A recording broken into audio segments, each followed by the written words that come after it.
Bonjour, je suis Célestine de chez Keradom.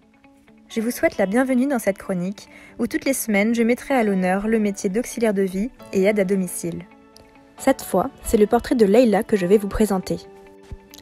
Leïla est aide à domicile depuis peu, mais elle a de nombreuses expériences dans d'autres domaines. Voici son histoire. En fait, j'ai commencé déjà, ça a été une expérience familiale. Par la suite, j'ai fait de l'aide à domicile en journée, mais j'ai appris sur le tas. J'ai pas de diplôme approprié. J'ai appris avec la première association qui a bien voulu prendre en considération ma candidature. Au fur et à mesure, j'ai acquis cette expérience-là et si je rejoins tout, on va dire 1 an et demi. Si je rejoins toutes les expériences que j'ai eues, parce que parallèlement à ça, j'étais gouvernante pendant 4 ans, femme de chambre dans les palaces pendant une dizaine d'années. J'ai été secrétaire, j'ai travaillé en tant qu'opératrice qualité chez Hermès. J'ai fait pas mal de boulot. Leïla s'occupe quotidiennement d'un couple et d'une personne âgée. Alors, j'ai Madame Néran qui a 99 ans, une très jolie dame. Je trouve assez indépendante pour son âge, qui se nourrit toute seule, super agréable, toujours souriante. J'accompagne aussi les parents de Mimi Mati, donc Robert et Marcel. On a tellement à apprendre d'eux, leur vécu, leur façon de voir les choses aujourd'hui aussi. Les parents de Mimi Mati s'aiment. C'est trop mignon de les voir se cajoler tous les deux, se remonter le moral tous les deux. Madame Néran a beaucoup plus de mal à discuter, étant donné son âge avancé. Donc c'est plus des caresses sur les joues, je lui parle à côté de l'oreille, donc en criant, parce que même avec l'appareil, elle a du mal à nous entendre.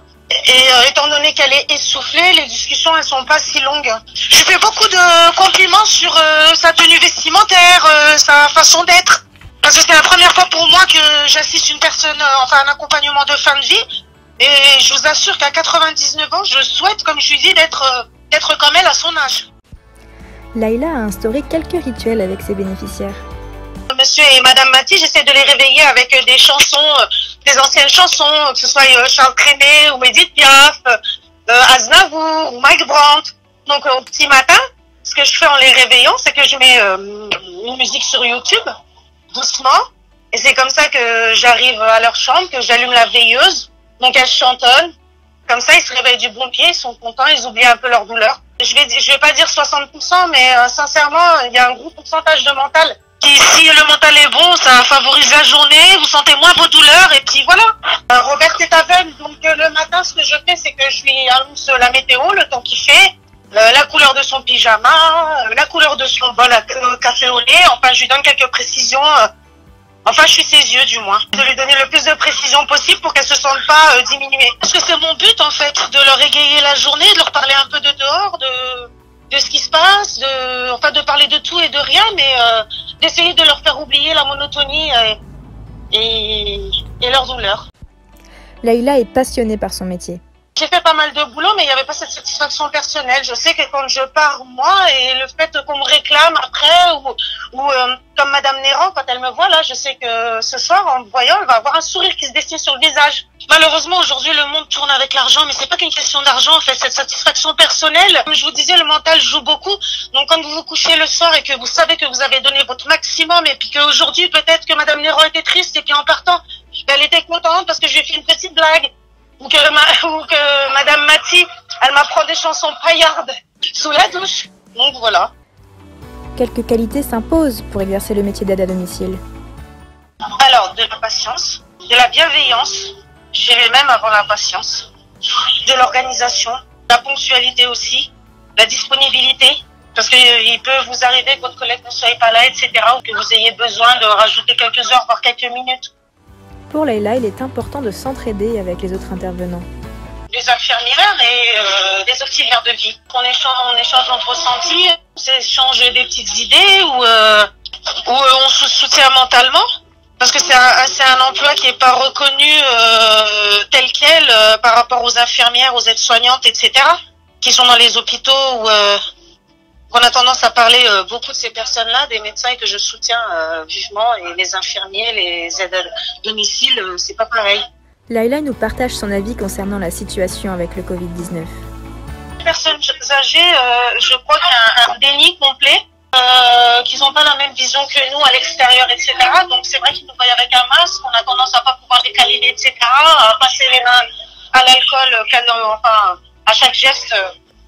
Donc je pense qu'ils le voient autrement que nous, mis à part les informations, etc.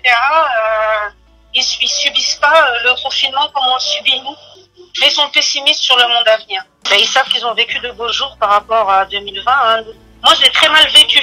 C'est un emploi où en fait, vous avez beaucoup de contacts et du jour au lendemain de se retrouver 3 mois enfermé à la maison, ça a été difficile. Le deuxième confinement, non, c'est pas pareil parce que vous pouvez aller travailler, etc. Donc, y a pas, je vois pas le. Maintenant, ce qui, que ce soit le premier ou le deuxième confinement, ce qui nous fait le plus mal, je pense à tous, c'est le côté affectueux où il n'y a plus d'embrassade, on ne peut plus se serrer les mains, le contact, c'est ce qui me peine. On est tous cloîtrés à la maison, donc il n'y a plus de contact, le contact manque. Donc puis je pense que la majorité des personnes le ressentent. Donc voilà, si on peut apporter un peu de bonheur et de gaieté, c'est gratuit. Et puis voilà, et puis vos journées passent super bien. Puis vous êtes content de vous lever le matin. Et quand vous partez, ben, vous n'êtes pas épuisé parce que voilà, vous avez passé un bon moment. C'est un mal pour un bien le fait qu'il y ait eu ce Covid et ce confinement, parce que sinon je serais toujours dans l'hôtellerie. Voici son avis sur Keradom. Au top, la personne que j'ai, elle est juste super professionnelle. Le sourire, on l'entend même au téléphone, donc toujours agréable. Il y a un bon suivi.